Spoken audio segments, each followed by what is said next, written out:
Happy Holi guys. না trend follow করে আমি সাদা পরিনি। প্রথমত আমার কাছে হোলিতে পরার মতো সাদা কিছু ছিল না, অ্যান্ড যে দু একটা ছিল সেগুলো পুরো নতুন।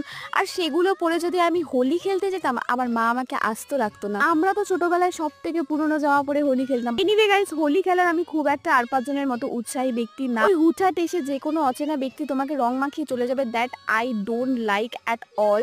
অ্যান্ড তুমি যদি কিছু বলতে যাও, দে হ্যাভ অ্যান এক্সপ্লেনেশন। বুঝে না মানে হোলি। হ্যাঁ, আমি সন্দীপ আর মৃন্ময় 3 বন্ধু মিলে একটু আবির খেলে আশেপাশে কয়েকজনকে আবির মাখিয়ে আমরা চলে গিয়েছিলাম আমাদের এখানকার কারেন্ট পপুলার প্লেস শিমুলতলার মাঠে। না, ভেতরে যাওয়ার কোনো ইচ্ছে আমার ছিল না, পরিবেশটা আমার বেশ সাফোকেটিং লাগে। আমরা এখানকার পাশে একটা মন্দিরে বসেছিলাম, ওখানে কিছুক্ষণ থেকে চেনা পরিচিতির কয়েকজন মানুষকে রং মাখিয়ে আমরা উল্টো পথে বাড়ি ফিরে আসলাম। And that's how we celebrate our Holi.